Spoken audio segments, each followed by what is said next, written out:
두 번째 영상입니다. 자, 이제 면접 평가표에 대해서 말씀드릴게요. 이런 식입니다. 여러 가지 유형이 있어요. 자, 제가 이제 심사위원으로 최근에 또 그 코로나 상황인데도 불구하고 현장에 가서 심사를 하는 게 거의 대부분 원칙입니다. 자, 그러다 보니까 자, 가서 이제 이렇게 이제 일정한 시간 뭐 10분에서 5분 정도 발표 또는 발표를 듣고 질의 응답을 하고 이제 평가표에 이제 점수를 씁니다.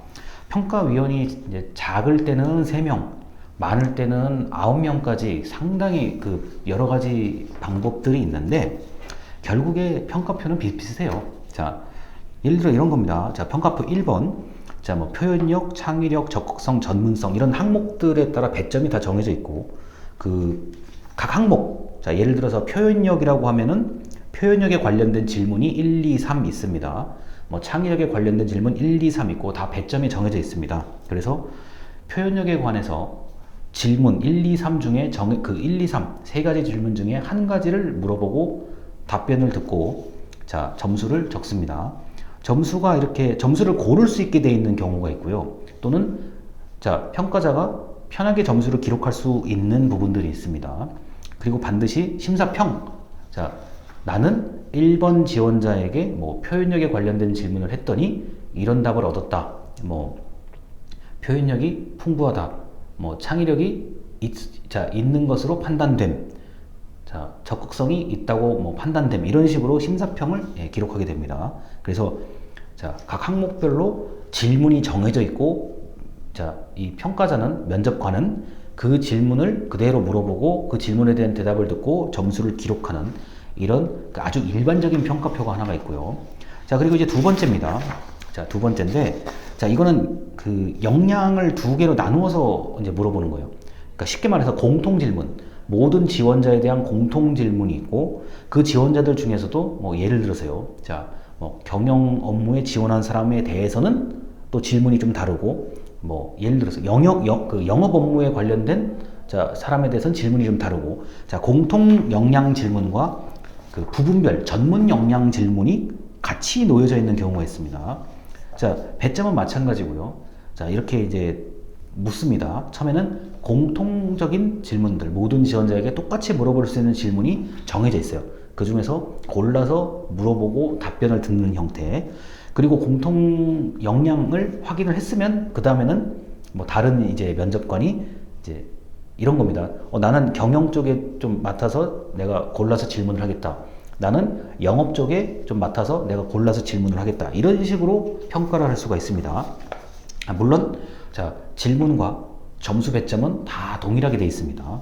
자, 그리고 이제 제가 이 평가표에 여기 정의라고 써놓은 게 있어요. 정의라고 쓴 게 뭐냐면은 이번 면접에서는 문제 해결력을 이렇게 자, 정의하고 있습니다. 그 정의에 비슷하게 또는 정확하게 지원자가 이야기를 하는지를 보는 겁니다. 이른바 개념을 정의해 놓은 거예요. 자, 우리 면접에서 업무 조정력이란 이런 것입니다. 그렇기 때문에 이 개념 정의에 맞게 답변을 하는지를 기준으로 삼으십시오. 이렇게 되어 있는 경우예요. 자, 그래서 이런 평가와 같은 경우는 조금 난이도가 높아요.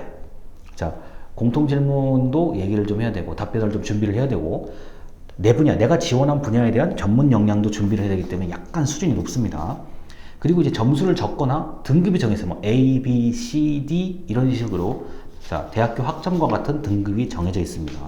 좀 난이도가 높아요. 자, 그리고 이제 평가표 3번인데 자, 평가표 3번인데 3번 이거는 면접관이 약간 이제 좀 시간이 많이 걸려요. 면접관이 준비할 게 좀 많습니다. 자, 예를 들어 이런 거예요. 자, 창의성을 평가해 주십시오. 자, 우리 조직이 생각하는 창의성은 이런 겁니다. 자, 그럼 기준에 따라서 이제 제가 거기에 맞춰서 점수를 이제 줘야 되는 건데, 이제 평가 척도가 여러 가지가 있어요. 뭐, 최우수냐, 우수냐, 보통이냐, 뭐, 미흡하냐, 그리고 또는 뭐 1점부터 10점까지 이런 식으로 되어 있습니다. 자, 그리고 주요 질문. 자, 똑같은 면접 지원자에게 일단 무조건 물어봐요. 주요 질문을 물어보고 답변을 듣습니다. 자, 답변을 듣고 추가 질문을 또 하나 던져요. 그럼 답변을 또 듣습니다. 그 다음에 추가 질문 두 번째를 또 합니다. 자, 추가 질문을 어떤 식으로 하라고 정해져 있는 경우가 있고 추가 질문을 알아서 면접관이 하는데 반드시 3개 정도는 물어봐라. 이렇게 돼 있는 경우들이 있어요. 우리가 지난 시간에 캐 묻는 면접, 이른바 송곳 면접 같은 이런 경우들, 뭐 이걸 이제 요새는 이제 압박 면접이라고 얘기를 하는데, 반드시 추가 질문을 하도록 되어 있는 평가표예요. 이런 경우는 좀 면접관이 힘듭니다. 자, 그리고 평가 기준에 면접관이 좀 지켜야 될 그 조건들이 있고, 그리고 채점의 기준이 정해져 있어요. 예를 들어서 이제 지원자가 어떤 말을 하면 그 단어가 들어가 있으면 뭐 가산점을 주고, 그 단어가 안 들어가 있으면 점수를 주지 말 것. 그러니까 기준이 복잡해요. 기준이 복잡한데, 만약에 이렇게 그 사람을 채용한다고 하면, 이런 기준으로 사람을 채용한다고 하면 그 굉장히 특정 분야에 정확하게 그 사람을 평가할 수가 있습니다. 그래서 이런 게 있다는 거 정도인데, 자, 평가표에 제가 지금 1, 2, 3번을 보여드린 거예요. 유형을 보여드린 건데, 아마 여러분들이 그 외국계 기업 같은 데를 간다 그러면은 평가표 3번에 해당이 될 거고, 그리고 이제 좀 대기업, 좀 이렇게 각 그 분야가 나눠져 있는 곳을 간다 그러면 평가표 2번에 해당 사항이 있을 거고요. 그 다음에 그 일반적인 면접, 그리고 공공기관, 그리고 정부의 어떤 그 심사를 받아야 될 경우에는 평가표 1번에 해당 사항이 좀 있습니다. 자, 그래서 예전 같은 경우는 뭐 지원자와 면접관이 뭐 서로 좀 갈등이 생기기도 하고, 때로는 굉장히 서로가 기분이 상하는 이런 일들도 있었는데, 그런 것들은 엄격하게 지금 차단이 되어 있는 상태고요. 이상한 질문을 하지 못하도록 사전에 면접관이 교육을 받습니다. 우리가 흔히 말하는 뭐 예를 들어서 뭐 결혼의 유무라든가, 뭐 지역이라든가, 뭐 부모의 뭐 이런 어떤 사회적 지위 같은 거를 절대로 물어볼 수가 없고요. 그것은 현재 우리나라 법률에 명시가 되어 있는 얘기입니다. 그래서 여러분은 만약에 이런 형태의 오늘 임원 면접, 그리고 평가표에 관련된 좀 내용을 좀 숙지를 하셔가지고, 아, 내가 이렇게 대비를 해야 되는구나.